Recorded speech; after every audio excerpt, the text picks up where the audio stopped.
Qui est désormais la star des Bleus? Mbappé ou Dembélé le Ballon d'Or? On regarde.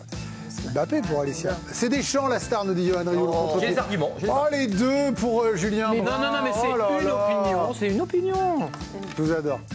Dembélé pour Émilie, Mbappé pour Loïc et Mbappé pour Rafou. Vous êtes vraiment plein pot sur Dembélé là. Totalement. Expliquez-moi pourquoi. Totalement parce que il y a le cumul de champion d'Europe. Il y a l'émotion qu'il a procurée pendant la cérémonie du Ballon d'Or, le nombre de vidéos qui ont tourné. Et pour moi, quand on parle de stars, il y a effectivement stars sur le terrain, mais stars, vous allez voir le nombre de maillots floqués au nom de Dembélé. Et le fait que, en fait, là, il a atteint les foyers de footeux, les petits en référence, la vidéo d'Evreux qu'on a vue sur la célébration. Et en fait, je pense que Dembélé, qui était déjà un grand joueur, est rentré encore plus dans les foyers, dans la tête des enfants. C'est devenu Mbappé, une référence. il est déjà dans la tête. Ah oui. Oui, mais pardon, Dembélé, vous avez envie d'être pote avec lui. En plus, il a un côté sympa. Dire à Kylian que vous voulez pas être pote avec lui. C'est différent. Pas pour la même. Non, mais Dembélé, c'est le bon pote. L'humilité qu'il a eue, l'émotion, pour moi, en tout cas, là, il va revenir en grande star. Et en plus, un joueur qui partage son Ballon d'Or. Les premières images qu'on a vues, il est là, il partage avec ses potes, il est toujours tout souriant. Ça, qu'il soit naturel dans sa remise du Ballon d'Or, on n'en reverra plus jamais un Ballon d'Or aussi naturel. Ça, je pense qu'on l'a tous Pour moi, compris, il va hein. marquer d'autant plus les esprits. Et vous allez voir que Dembélé va prendre une place supplémentaire en équipe de France, au moins dans la tête des supporters. Ce qu'il n'a pas fait pour l'instant. Ça fait 2 jours, en deux dodos. Depuis 2 jours, il n'y a plus de rassemblement. Mais non, mais son histoire avec l'équipe de France, il a une histoire quand même. Oui, il est un peu plus contraire avec Mbappé, mais enfin, il est quand même dans l'équipe, quoi. Ah oui, mais c'est pas lui le numéro 9. Si c'est la vraie star des Bleus, on lui ferait la place en numéro 9, son poste aujourd'hui au Paris Saint-Germain. C'est un 9-10 qui joue parfois ailier, c'est pas un vrai 9, même au PSG. Il est Ballon d'Or parce qu'il est numéro 9 au Paris Saint-Germain. Parce qu'il marque des buts comme un 9. Je suis pas sûr qu'il joue que 9. Oui, enfin, il bouge vous les beaucoup, suivez tout le temps, vous le savez. Ouais, mais il est quand même très, très axial au PSG. Oui, hein. Mais il fait pas que le 9, c'est pas Lewandowski devant, c'est pas Müller, c'est un 9 qui revient, qui défend, qui presse. Oui, d'accord, mais son poste, c'est celui-là aujourd'hui. Donc pour vous, il sera la star s'il prend la place de Mbappé en bleu et qu'il exfile Mbappé de retour vers la gauche. La star, c'est celui sur qui on construit toute l'équipe. Aujourd'hui, en équipe de France, c'est pas moi qui décide, c'est Deschamps. Il construit l'équipe autour de Mbappé. Et il essaye de trouver une place à Dembélé, bien sûr, dans l'équipe, parce que c'est un super joueur. Et c'est une star aussi. Mais la star de l'équipe, on construit tout autour de Mbappé. On met Dembélé côté droit, parce qu'on veut essayer de mettre Mbappé dans les meilleures conditions. C'est lui d'abord et après le reste aujourd'hui en équipe de France. Alors sur l'histoire contrariée de Dembélé avec l'équipe de France et notamment en Coupe du Monde, on peut aller que dans le sens de Loïc et il faut peut-être qu'il arrive à inverser la tendance parce qu'on rappelle qu'il y a un joueur, Mbappé, qui a tout explosé sur la Coupe du Monde 2018 et 2022, en témoignent les statistiques, et puis qu'on a Ousmane Dembélé qui a même pas encore marqué son premier but en Coupe du Monde en 2018, il était là, il avait même perdu sa place de titulaire après le premier match et 2022 c'était compliqué aussi pour lui. Et après vous parlez de schéma de jeu compliqué. Alors, a priori, Mbappé, il va rester dans l'axe, il sera installé dans l'axe. Donc, on a 2 schémas à vous proposer. Soit il reste à droite, Ousmane Dembélé. Soit on inverse Olysée et Dembélé. Parce que Michael Olysée, on rappelle qu'il peut jouer ailier droit. Il peut jouer ailier droit. Il joue d'ailleurs la majorité du temps au Bayern dans cette position. Et Dembélé voudrait accès en soutien d'Mbappé. C'est vrai, Julien, que finalement, c'est le choix du roi pour Deschamps. D'ailleurs, j'ai gardé Johan pour la fin sur Deschamps là-dessus. Mais on a quand même le sentiment, et d'ailleurs, Didier Deschamps l'avait très bien dit lors de la soirée à France Piron, qu'il avait interrogé sur ça.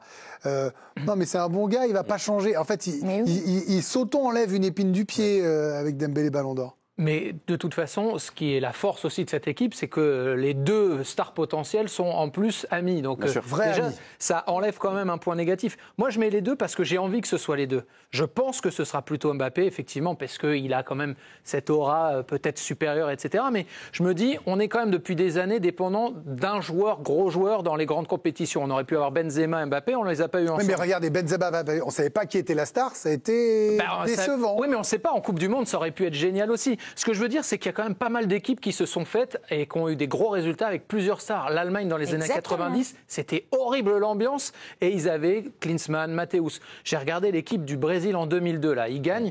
Kaka, Ronaldinho, Ronaldo, Rivaldo. Est-ce qu'on se disait, il y a une star et il faut absolument qu'on mette tout le poids sur elle. Profitons de la chance qu'on a. J'espère vraiment que Dembélé va profiter de cet élan, de ce souffle pour se mettre au niveau de Mbappé et qu'on en profite avec l'équipe de France. C'est son objectif. Hein. Mais j'espère bien. Il est vraiment le mental sur l'équipe de France aujourd'hui en disant il faut que j'arrive à prouver et que mon histoire en équipe Tant mieux, de parce France que soit s'il enfin avait lancée. décidé avec le PSG, il a réussi. S'il le fait avec les Bleus, c'est encore mieux. C'est un bon argument ce que dit Julien. Vous me dites c'est Deschamps, la star. C'est vrai que longtemps, on disait que le vrai patron des Bleus, c'était lui, mais peut-être même avant l'émergence de Mbappé, même si Griezmann était son relais. Pour vous, il est encore, lui, la star. Aujourd'hui, il n'est pas dépassé par l'aura de ses joueurs? Parce que Greg, on va vivre une saison totalement anormale, entre guillemets. C'est la dernière danse de Deschamps. Qu'est-ce qui s'est passé à la cérémonie du Ballon d'Or où Qu'est-ce qu'il a dit? Dembélé Il a raison. a été formidable dans ses remerciements. Tu as il remercie raison. beaucoup de gens, mais Tu il as insiste raison. bien sur Deschamps en disant, justement, on veut le faire pour le coach, Pour on le veut le faire coach. pour le sélectionneur. C'est vrai, vous avez raison. Parce que c'est une Totalement. saison totalement anormale. On va attendre, évidemment, Deschamps, il va être sur les feux de l'actualité.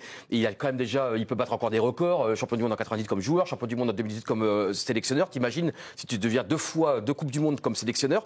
Et surtout, c'est que, justement, c'est la synthèse. Normalement, on va voir le meilleur de Deschamps durant cette Coupe du Monde. Parce que ça va être la synthèse de 2012, 2020, de 26. Espérons, on ne sait pas. Ouais, Vous mais imaginez disons, que... il a l'art, tu vois. Et moi, les paroles quand même de Ousmane Dembélé, magnifiques, hein, d'humilité et de dire, coach, on va le faire pour toi. En tout cas, on va jouer pour toi. Et tu sens que pour Deschamps aussi, ça va être tellement important pour lui réussir sa sortie. Et je pense que là, il a tous les ingrédients. Il a une équipe de fous. C'est un atout parce que quand même, il n'y avait qu'une menace Mbappé. Ouais. Là, maintenant, il y a un Ballon d'Or. Les équipes vont quand même regarder différemment la Et surtout mentalement et psychologiquement, t'imagines, Greg, Dembélé, par exemple. Qu'est-ce que tu peux de plus que de gagner le Ballon d'Or? Alors oui, tu peux gagner une Coupe du Monde, évidemment. Tu peux. Et il l'a déjà Il l'a gagné. fait. Mais Il a tout fait, là. Mais Il a tout gagné. Il est dans le top Il a 10 des raison. joueurs qui ont gagné Ligue des Champions, Ballon Bien d'Or, Coupe sûr. du Monde. Et t'imagines pour Dembélé, le point en moins, c'est comme le Paris Saint-Germain en Ligue des Champions, on ne sait pas ce qui va se passer cette année, mais ils l'ont fait. Tout donc à fait. Tu l'as fait. Et Mbappé, lui, il est trop intelligent vraiment. Il sait que s'il veut être champion du monde de nouveau, ça ne sera pas de manière Solo. individuelle, solo, de jouer avec les autres, profiter justement des autres, profiter d'Olysée qui peut être énorme, profiter de ce milieu de terrain. Et l'avantage, je pense qu'il est assez intelligent et il a compris déjà, et ce qui est très fort avec Mbappé pour l'instant, il voit la Ligue des Champions le passer sous le nez, tu vois, très élégant. Il voit le Ballon d'Or passer sous le nez, très élégant. Cette année, ça peut être son Mais année. tu as raison sur Dembélé. Aujourd'hui, ce qu'il ressent après le Ballon d'Or, Ousmane Dembélé, c'est pas l'euphorie, c'est plutôt la paix. Oui. Il dit ça y est, je suis soulagé, Il est en phase. je suis en paix avec ce que j'ai fait. C'est terminé pour moi, ça y est, c'est pas terminé, mais je suis tranquille. Oui, d'ailleurs, il a failli faire un lapsus. Oui. Limite, sa carrière Oui, mais parce s'arrêtait qu'on là. sent, il a atteint su ses se- Ouais, objectifs. c'est vrai. Alicia, on termine avec vous. Oui, depuis lundi soir, Ousmane Dembélé qui a un emploi du temps digne d'un chef d'État depuis qu'il a reçu ce Ballon d'Or. Lundi, une journée intense qui s'est étirée jusqu'à 3 h du matin. Oui, il fallait fêter dignement ce Ballon d'Or avec justement tout le monde, tous les supporters qui étaient présents. Une soirée qui s'est finie dans un restaurant du 8e arrondissement de Paris. Pas beaucoup de sommeil pour le lauréat qui devait enregistrer le lendemain matin une interview pour le 20h de TF1 où il a été accueilli par une haie d'honneur. Dans la foulée, c'était un entretien à France Foot qu'il a accordé avec forcément les traits un peu tirés. Ensuite, il fallait aussi poursuivre son programme de rééducation. Il a rejoint ses coéquipiers au centre d'entraînement de Poissy où il en a profité pour présenter son Ballon d'Or. Encore des photos. Et puis, cette journée intense qui se poursuit. La délégation parisienne qui arrive ensuite au gala de la Fondation. Et là, alors qu'on voit ces images avec Luis Enrique, ce moment super sympa. Samedi, contre Auxerre, le Parc des Princes compte bien fêter son Ballon d'Or encore une fois. Donc c'est vrai que c'est une semaine de rêve, mais surtout très intense pour Ousmane Dembélé.